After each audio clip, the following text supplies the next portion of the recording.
together a very strong set of results, and we in this quarter invested in the renewal and growth phase as a part of our transformation journey, which Pat had started, and I think some results of those are beginning to be visible.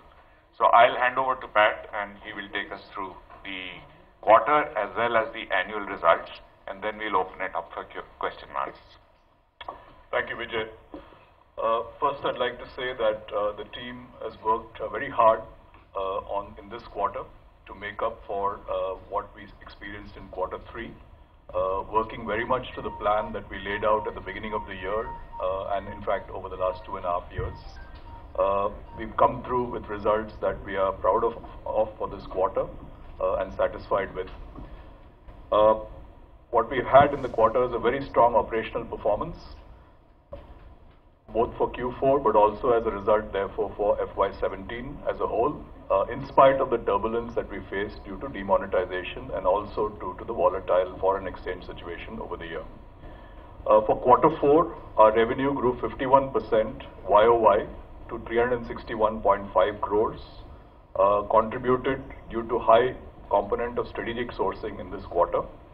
Our EBITDA grew 30% YOY to reach 17.2 crores. Our PAT grew 71% YOY to reach 30.2 crores. Our net debt reduced substantially from 103.8 crores down to 41.9 crores over the quarter. And our DSO days also reduced substantially from 98 days to 79 days. For the full year, our revenue grew 18% YOY to reach 1187 crores. Our go-forward revenue, this is excluding the businesses that we have exited but are still getting completed. Our go-forward revenue grew 23% YOY. Our EBITDA for the year grew 7% to reach 76 crores. And our PAT for the full year was 65 crores. For the corporate learning business, our revenue grew 35% for the full year, contributed partly by the significant additional strategic sourcing that we had in this quarter. Our MTS share of revenue for the full year was 95%. In this quarter, we added 2 new customers, Ricoh, you've seen the press release announced sometime earlier, another large global customer. In addition, we had 2 very significant renewals in this quarter, plus we had confirmations from 3 new customers by the end of the quarter, and we are currently in the process of contracting with them. All these are customers in the top 2 or 3 in the respective industries globally. Our Q4 visibility grew 24% YOY. Our Q4 order intake grew 43% YOY. And as I mentioned before, we had probably our largest ever deal with the Real Estate Council of Ontario in Canada, for which details we had shared earlier. For the skills and career business, as you know, quarter 3 we were hit by demonetization, but we said we would bounce back both on growth and profitability, and we have.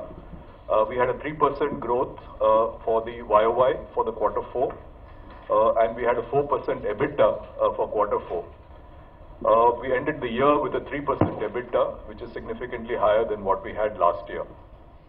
A 74% in fact increase in EBITDA over the last year.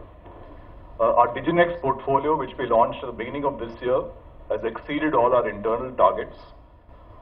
We also signed some very major deals in China, in the city of Guiyang, and also in the state in the north of China, in a city called Yinchuan.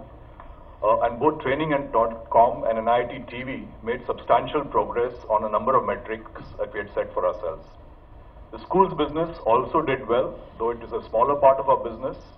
While we completed the Maharashtra project in the second quarter, therefore the overall revenue of the schools business came down, since that's business that we're not doing going forward. But if you look at the business that we are focused on, which is the go-forward, non-asset-based private school business, we grew 49% in quarter 4 and 29% for the full year.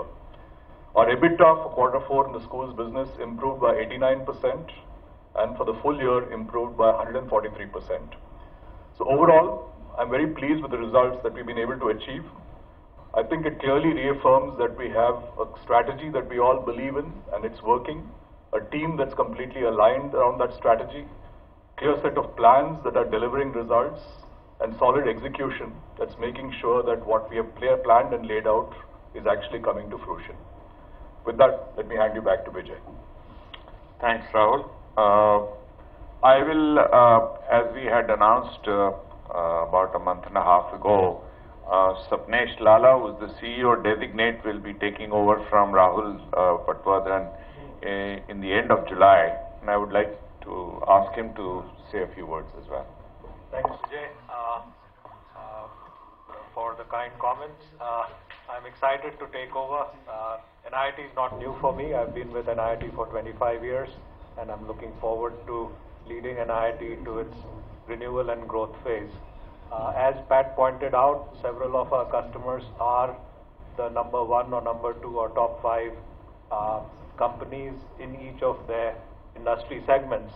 And I feel that trend is going to continue. I think more organizations will watch what the leaders are doing, and that will result into a substantial growth opportunity for us. Find us on Facebook at facebook.com/ETNow, and don't forget to click the like button. You can also follow us on Twitter at ETNowLive. To stay updated with all our programming, hit the subscribe button on our YouTube channel by logging on to youtube.com/ETNow.